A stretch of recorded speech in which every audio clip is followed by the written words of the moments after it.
Top 8 Megalodon Most Lethal Enemies. The Megalodon is historically considered the master of the seas. However, it was not alone in the ocean millions of years ago. There were very dangerous enemies who sought to dethrone him and could even kill him at times. Next, join us to meet its fiercest rivals. Number 8. Olophyseter. It is an extinct genus of sperm whale that lived during the Miocene, a time when the Megalodon was already imposing in all seas of the planet.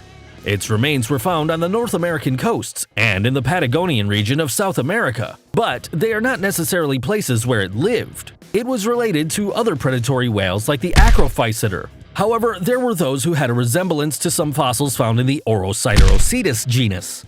The Olophyseter had a length of approximately 20 feet and an estimated weight of just over 2,400 pounds.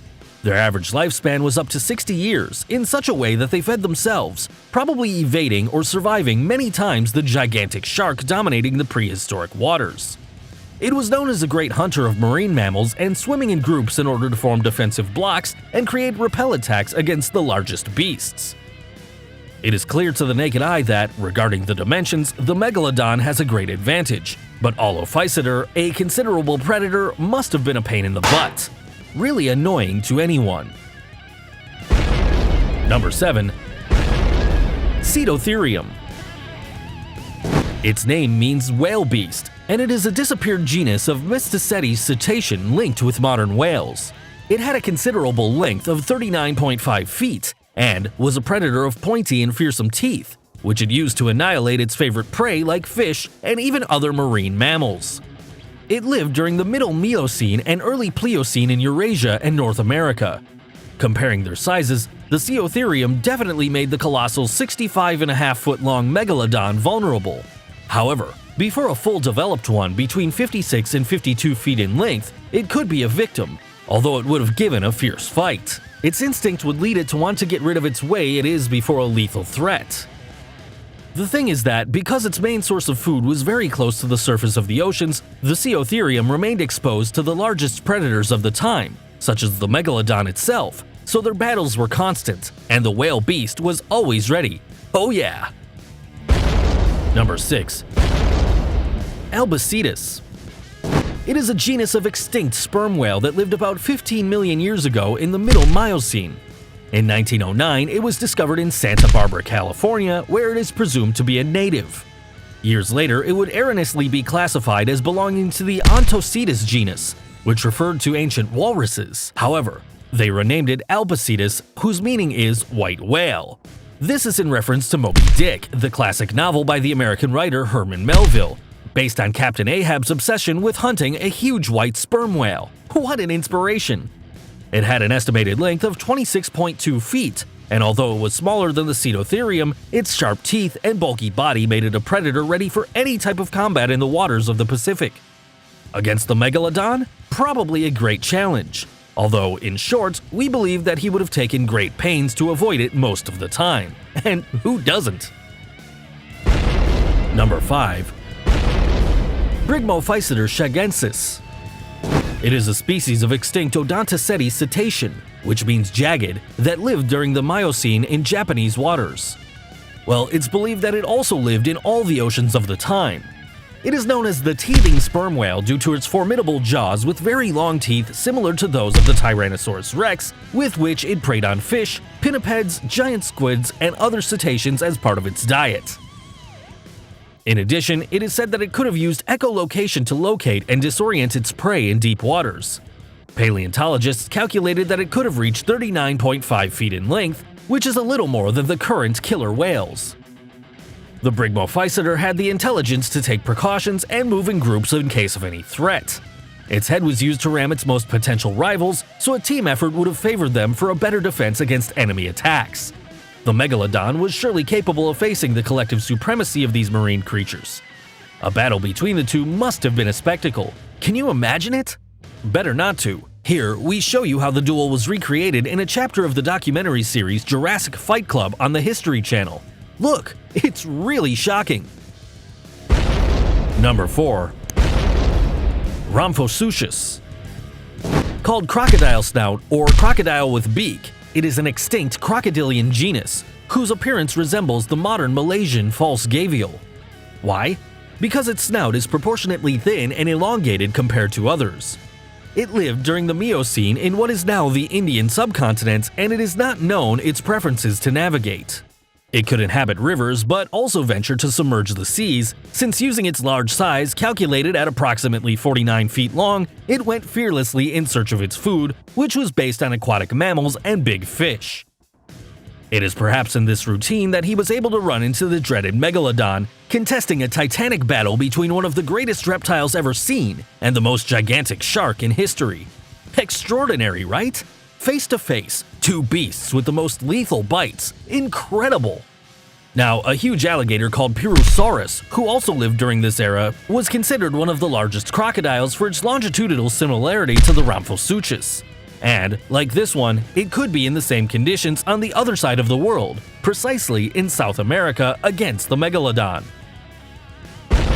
Number 3. Zygophyseter varolei. It is another of the extinct Odontoceti belonging to the sperm whale family. And his name rightly means murderous sperm whale. Yes, that's shocking. Studies of an almost complete fossil skeleton of Zygophyseter allowed establishing that he lived in the Tortonian period of the late Miocene to the southeast of what is now Italy. When? About 7 million years ago. Its length has been calculated from 26 feet by the most careful to more than 49 feet by the most enthusiastic. Having measured this last figure, it is logical to be considered one of the most fearsome predators of the time. As well as its fierce attitude, its imposing body, a well-developed spermaceti organ, and his terrifying teeth of both jaws made him a devourer of large marine prey. So, in the encounters with the Megalodon, its deadly bite would have been its best combat weapon. Definition of monstrosities! Number 2. Leviathan melvillei. It definitely was the most suitable creature to give it a good fight and even annihilate the huge Megalodon from the seas.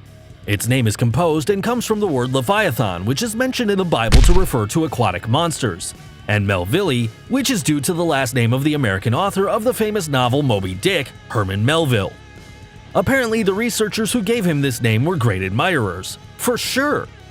The Leviathan melvillei is an extinct genus of dentate cetacean, belonging to the great Physeteroidea family, which lived in the Miocene near the coasts of what is now Peru. Precisely, the only specimen was found in the Peruvian desert of Pisco, located in the Ica region, during the last day of an expedition in 2008.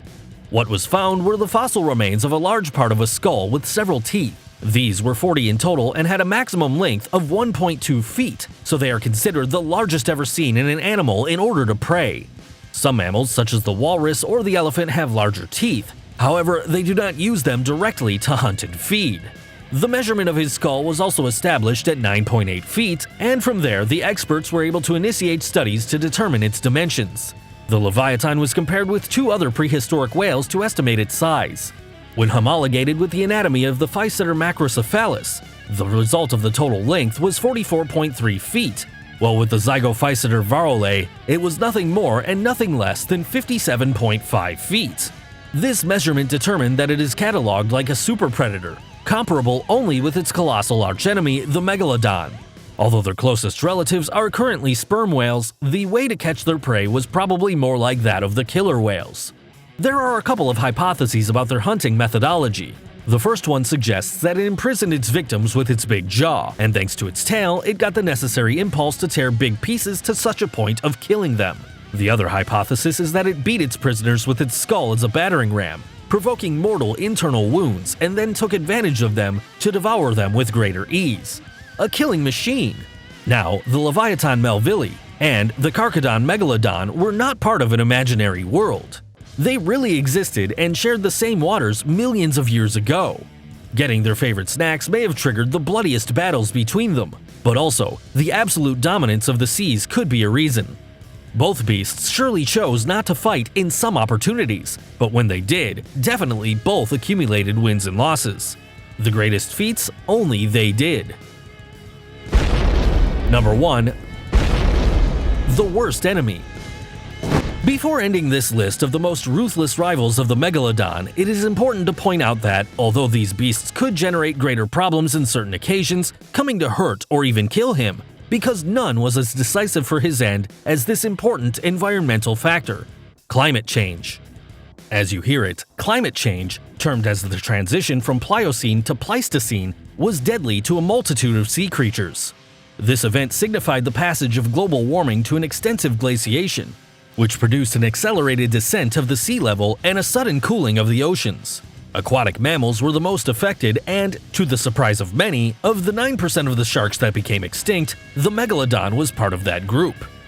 A study conducted by a group of researchers from the University of Zurich that was later published in the scientific journal Nature, Ecology, and Evolution held that the loss of biodiversity in coastal habitats, driven by the retreat of the waters, was enough to generate a massive extinction of marine species, of which even the great megalodon, weighing approximately 70 tons, could not escape. What a superpredator did not achieve, nature did. If you were also amazed with these lethal enemies of the King of the Seas, click like, subscribe to the channel, and activate notifications so you don't miss a single video. Until next time, friends!